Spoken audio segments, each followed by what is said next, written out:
Droomdelwers deur Esta Stein, hoofstuk 12. Die woensdag aand toe my kontry op die TV wys, was Vlaktevlei se strate stil. Almal wat TV's het gekyk, en die wat nie TV's het nie, het by iemand anders gaan kyk. Jemina het 'n potsop gemaak en Koster en Rachel en nog mense het gekom. Mense is snaakse goed. Hulle wil belangrik wees en so het almal gesit en kyk of hulle nie hulle gesigte op die TV sien nie. Rudy staan onrustig voor die sitkamervenster rond met sy drankie. Daar onder hom daal die skemer oor die baai en die Vlaktevlei waar die strate vanaand stil lyk. Hulle sal seker almal sit en kyk, dink hy. Gretel seker ook. Hy wonder of hulle 'n onderhoud met haar ook gehad het. Wanneer hy hom omdraai, sien hy hoe Gilbert op en af met sy glas brandewyn stap en hy weet dat Gilbert net so gespanne soos hy voel. Hoe laat is dit? Vra Patty wat saam met Samuel binnekom. Is ons betyds? Nog 5 minute, sê Gilbert. En almal is rasend. Kom kry vir julle dop, Samuel? Dankie, sê Samuel. Voor ek vergeet, Mario stuur groete. Ma, sê Patty. Mario het gesê as ek ooit saam met Samuel Italië toe wil gaan, vir sy granietskou is sy huis beskikbaar. 'n Villa in Florence. Imagine, ma. Sy sit haar arm om Samuel se nek en fluister. My paspoort is gereed en my Midnight Magic ook. Samuel glimlag terwyl hy hulle drankies meng. Jy is alwees oor die Italianers, vol passie en skroom nie om hulle gevoelens te wys nie. Menet sit 'n groot bord met soutbeskuitjies, patee en 'n verskeidenheid kase op die koffietafel neer. Het Mario familie in Italië? Is hy een wat argitektuur in Florence studeer? Maurizio. Rudy vra van die venster af. Hoe ver is julle daar in die kloof? Ons het toe 'n boorgat gesink, sê Samuel. Daar's genoeg water. Kyk, sê Patty en draai die televisie se volume harder. Vosvielander se stem klink op. Hulle moet net onthou, juffrou, ons gaan nie die saak so los nie.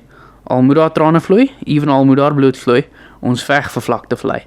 Genade, wat 'n simpel praatjies is dit tog, sê Gilbert. Al moet daar bloed vloei. Dit met gebalde vuiste in die lug nogal. Aha, sê Patty wanneer Gilbert se gesig op die skerm verskyn. En hier is ons man van die dag. Sy vlei haar styf teen Samuel neer. Sst, sê Gilbert gespanne met sy oë stip op die skerm, terwyl die aanbiedster se stem opklink. Ons gesels nou met meneer Gilbert Redlinghuis, ontwikkelaar van die beplande vakansieoord, The West Coast Holiday Resort. Meneer Redlinghuis, u voel positief voor die ontwikkeling, ten spyte van die teenstand wat ondervind word? Gilbert klink gemaklik en vol selfvertroue. Absoluut.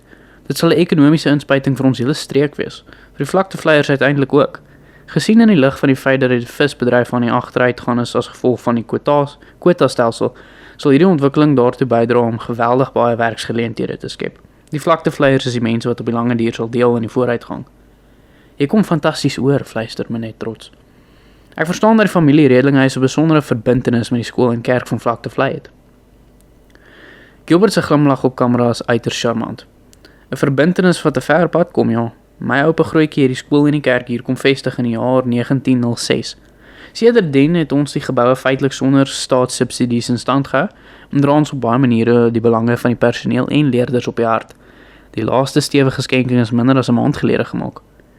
Uitstekend, fluister my net met haar oë op die skerm. En dan is die lot van die gemeenskap van die skilderagtige Vlaktevlei wat die afgelope 99 jaar op geleende grond geleef het en wat nou sal moet plek maak vir 'n weelderige nuwe vakansieoord. Ek is Veronica Daniels vir SABC. Wel, sê my net. Dink dit was uitstekend. Wat dink jy, Rudy? Rudy kyk vraend na Gilbert. Wat se skenking was dit? Dit was sommer net 'n spanner in the works, pa. Gilbert grinnik by homself.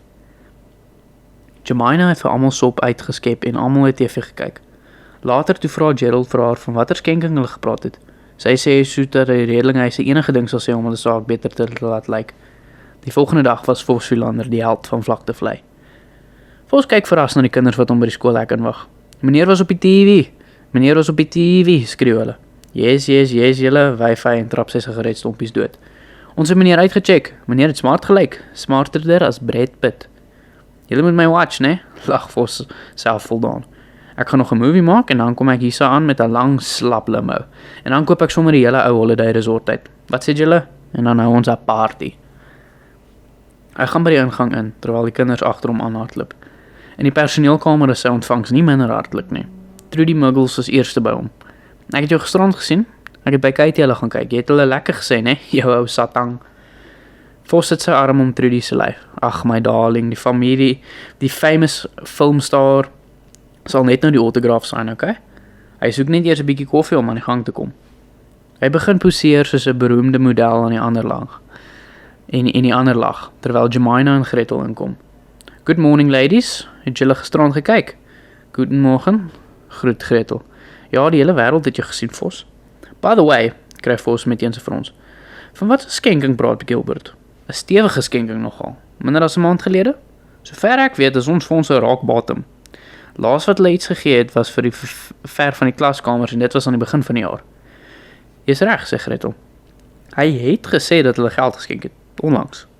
Hulle kyk vraend na Jemina. Weet die juffrou daarvan? Vra Vos en weet presies hoe Jemina haar vererg as hy haar die juffrou noem. Jemina skud haar kop. Ek sal uitvind wat aangaan. Kyk, sê Vos. As hy daarom wragtig staan en lieg het dan die hele land omhoor, dan kry ek hom jammer. Want dan sal Vos hom vreet met velle en al. Jemina kyk hom gespanne agter. Die middag na 4 loop Jemina hotel toe met 'n kloppende hoofpyn. Die wind het opgekom en papiere waai teen drade en heininge vas. Die stofstrate lyk troosteloos.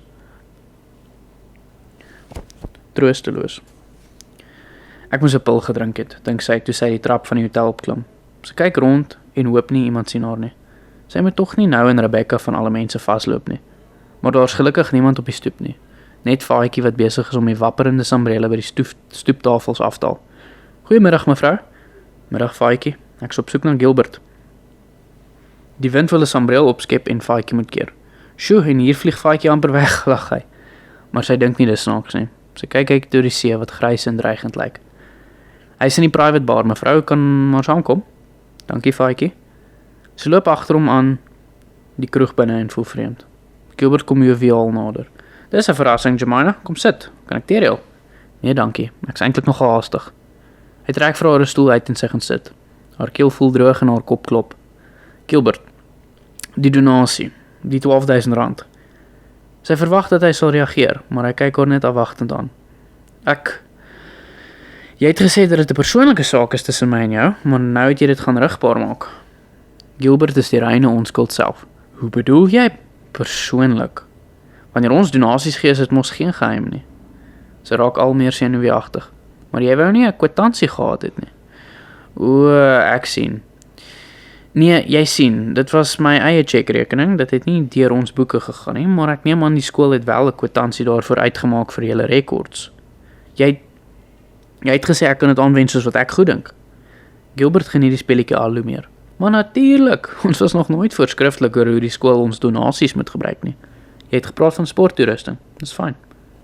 Sy staar na hom. Gilbert, ekskuus, maar ek dink ons praat nou by mekaar verby. Jy het die dag gesê ek moet jou op die hoogte hou van Vos se bewegings. Iemand moet hom stop, Jemina. Hierdie man is op jou personeel en hy is besig om die skool meer kwaad as goed te doen. Bloed sal vloei. Sulke klas van praatjies hoort eenvoudig nie by leerkrag nie. Sy kyk hom bleek aan. Ek moet gaan, dankie vir jou tyd. Altyd lekker om jou te sien, Jemina. Hy stap saam met haar deur toe en kyk haar smalend agterna wanneer sy vinnig oor die stoep wegstap. Ja, mevrou pastoor, en so straik die polpo die fan. Sy stap eensaam oor die pad op 'n Answeetie se kafee. 'n Lieflike koppietjie Five Roses vir die queen met 'n vars stukkie piesangbrood daarbey, sê Koster en sit 'n skinkbord voor Mara neer. Dankie Koster, sê Mara en kyk ontsteld na Sweetie wat by haar sit. Ek betaal Basoentjie goed. Hy het baie voordele. Hy sit daar op die plaas in die groot huis soos 'n vetgevrete slaghoender met vrou en al. Maar nou weet ek nie meer nie. Laas maand was dit die lorry. Nou is dit die trekker. En die een windpomp het gaan staan. Dit kan nie so aangaan nie. Dis die een rekening op die volgende. Good grief. Wil sê ek moet gaan kyk wat onder gaan, want Basoentjie is besig om die hele plaas onder my uit te boer. Sweetie kyk op. Ekskuus Mara, daar's customers. Sy loop vorentoe waar Jemina staan en wag. Waarmee help ek vandag, mevrou? Net 'n pakkie grandpa poeier, Sweetie. En as jy nie omgee nie, sommer 'n glas water. Sweetie sit die poeier op die toonbank neer. Koster, bring 'n glas water. Koster kom met die water aan. En wat het Vos toe vandag by die skool te sê na gisteraand se speech? Dis die laaste ding waaroor sy nou wil praat. Sy voel skielik baie haastig om by die huis te kom, asof 'n vreemde ding haar aanjaag. Sy sluk die poeier met die water af. Ag Koster, jy weet hoe voel Vos van homself is. Ek moet weg wees. Dankie Sweetie. Daai middag het die wind skielik gedraai en daar het 'n verskriklike ding gebeur. Denver en Dougie wat met hulle visstokke op die rotse was, het albei in die see beland. Die stroom het hulle gevat. Hulle was al diep in toe Gerald daar aankom. Daar het klompe mense gestaan en geskrou. Toe Jemima op die meent kom, sien sy hoe die mense hardloop. Dis Dougie en Denver, mevrou, gil iemand. Mevrou moet kom. Haar bene word lam van die skok. Haar mond voel droog en sy proe die grandpa poeier in haar keel. Daar, roep sy, onder op die jetty. Later sou sy nie kon onthou hoe sy daar by die rots uitgekom het nie. Sy beer haar weg tussen die omstanders deur om te sien wat aangaan. Die wind waai en seedruppels spat in die boog teen die rotse. Haar oë soek oor die grys water, maar sy sien niks. 2 mans gooi 'n tou uit. Denver, gryp die tou, skree hulle bo kan die wind uit. En dan eers sien sy haar kind wat aan 'n rots vasklou, 'n arm vou om haar lyf. Dis Gerald. Sy gryp hom vas. Sy sien hoe Denver die tou beet gryp, maar dit weer los. Waar's Dougie? Ag Here, waar's Dougie? Roep sy. Eers dan sien sy die kop in die water wat uitkom en ondergaan en uitkom. Toe kom Rebecca aangehardloop met haar swart en wit uniform aan. Sy druk haar haastig tussen die mense deur en spring tot op die hoogste rots waar die water sterk slaan. Sy skop haar skoene uit en duik met 'n boog in die see. Sy begin swem. Die krag in haar tenger liggaam gaan alle verstand te bowe. Die omstanders staan verslae en staar. Sy kom tot by Denver wat om lewe en dood aan die rots vasklou en hak die tou om sy arm. 'n Paar mans begin die tou uittrek en vele gewillige arms help om die laaste end uit tot op die rotse. Iemand gooi 'n baadjie oor sy bibberende liggaam, maar Rebecca kom nie terug nie. Sy swem dieper tot waar Dougie te kop telkens opkom en weer ondergaan. 'n Reddingsboei met 'n tou word uitgegooi. Sy gryp Dougie se hare vas en lig sy kop uit die water. Sy probeer die reddingsboei onder sy lyf indruk. Haar kop verdwyn onder die water. Dis 'n oneindige gespartel, maar uiteindelik lê Dougie se uitgeputte lyf bo op die boei.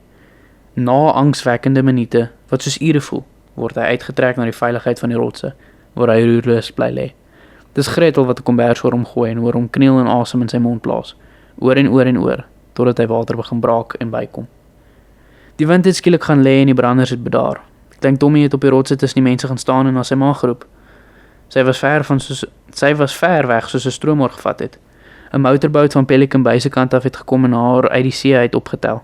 Ons het daar gestaan en gekyk en ons het nie geweet of sy verdrink het nie. Die motorboot het teruggery Pelican Bay toe, want hy kon nie by die jetty tussen die rotse inkom nie. Gerald en Jemima en Gretel het vir Denver en Dougie en Tommy huis toe gebring. Tommy het die hele tyd aan Gretel vasgeklou. Baie mense het gekom. Iemand het sop gebring. Die mense het verslae op die meent rondgestaan. Henrik Royal se meisiekind met die rooi kop was ook daar. Toe Gerald haar sien, het hy na haar toe geloop. Sy het hom vasgehou en hy het bitterlik gehuil. Eers 'n uur later het die oproep gekom. Gerald het die foon geantwoord en sy gesig was so wit soos 'n deken. Sy lewe, het hy gesê, maar sy is baie swak. Sy is in die hospitaal op Dwarsmansdal. Daar is iets wat ek in my lewe nooit sal vergeet nie. Dis hoe Gerald en Jemima daar in die hospitaal op die bankie by mekaar gesit het voor die ICU. Hulle het mekaar vasgehou asof hulle aan die verdrink was. Jemima kyk moeg voor haar uit. Hoeveel trollies word in die gange rondgestoot, wonder sy. Hou hulle dan nooit opbeweeg nie. Daar was 'n hele paar vlaktevleiers by die hospitaal. Almal wou weet wat aangaan. Nou is hulle weg. Nou is dit net sy en Gerald wat hier sit. Hier waar deure oop en toe gaan, waar mense haastig in die gange afstap. Dit ruik na hoendersop. Die interkom roep iemand. Is dit soos dit saans in die hospitaal lyk terwyl ek voor die stoof besig is met aankos? Die verskrikking van die middag het haar aan meer as net skok uitgelewer. Skuldgevoelens oor Rebecca spoel soos golwe oor haar. Sy was van die begin af jaloers op die mooi vrou met die sagte stem. Die vrou wat nooit kla nie, wat net in dankbaarheid leef. Die vrou wat vanmiddag in die yskoue see gespring het. Sy begin huil. Sê nou sy kry nooit 'n kans om vir Rebecca dankie te sê nie. Sy kyk na Gerald se somber gesig. Was hy ooit verlief op die vrou? Dan eers dink sy weer aan haar besoek aan Gilbert. Sy voel na haar. Sy kry meteen koud en vry voor haar arms. Sy voel Gerald se arm om haar. Hy trek haar nader na hom toe en sy aanraking laat haar weerloos voel. Weerloos teen die ontsettende wroging wat haar kop wil laat bars. Die woorde lê onder in 'n diep swart put, maar kom onverwags boontoe. Gerald, ek skuld die skool R12.000. Sy wens sy het dit nie gesê nie. Iemand stoot nog 'n trollie verby. Sy wens die woorde wil saam met die wielietjies oor die blinkvloer wegreis tot in die vergetelheid in, maar dit bly oor hulle hang. Sy voel hoe Gerald sy liggaam langs haar verstyf en sy kry hom meteen so jammer. Dis die geld wat Gilbert vir die skool gegee het, ek het dit gebruik. Hy bly doodstil. Hy sien die verslaandheid in sy breinoë. Sy sien die verslaandheid in sy breinoë. Ek kan nie terug gaan skool toe nie, Gerald. Hy praat eers na 'n lang ruk. Sy stem is rustig. Vat 'n paar dae af, Jamie, sodat jy kan dink. En dan gaan jy terug en jy sê vir die personeel. Wat moet ek vir hulle sê? Van die geld, ek kan nie. Hy hou haar stywer vas. Dr. Mouton staan met eens voor hulle. Hulle kyk hom vraend aan. Rebecca het water op die long gekry. Op die 3de dag het sy 'n kiem gekry. Tommy het by Gretel gebly en hy het 'n wonderlike prent van sy ma geskilder. Die dokter het kom sê hulle weet nie of Rebecca dit gemaak nie. Toe het Jemima gesê dat daar 'n biduur vir Rebecca gehou moes word. Die kerk was voller as met nagmaal. Gretel het Tommy se skillery geraam en dit was voor in die kerk, saam met 'n klomp kersse. Rebecca het met haar groot oë wat lag daar in die prent gesit en vir ons gekyk. Nog nooit het ek die mense van Vlakte Vlei so hoor bid nie. Hulle was soos die sout van die aarde, laag op hulle knieë. Selfs daai wat nooit hard bid nie, het gebid. En die Here God het vir die soutmanne geluister. Hy het vir Gabriël en nog 'n klomp ander engele wat los was, afgestuur om vir Rebecca te kom opwek. Op die 5de dag was sy uitgevaar uit en sy het begin eet. Daai maandag was die bulldozers op ons. Hulle het op die oop stuk veld agter die skool begin brul. Hulle het die aarde begin gelyk maak. Hulle was soos geelgevare wat nader kruip om Vlakte Vlei plat te veeg. Maar ek het in die gevoelte in my hart ingekry dat Vlakte Vlei hom nie sou laat plat veeg nie. Want die Here God was besig om ons land te genees en ons harte ook.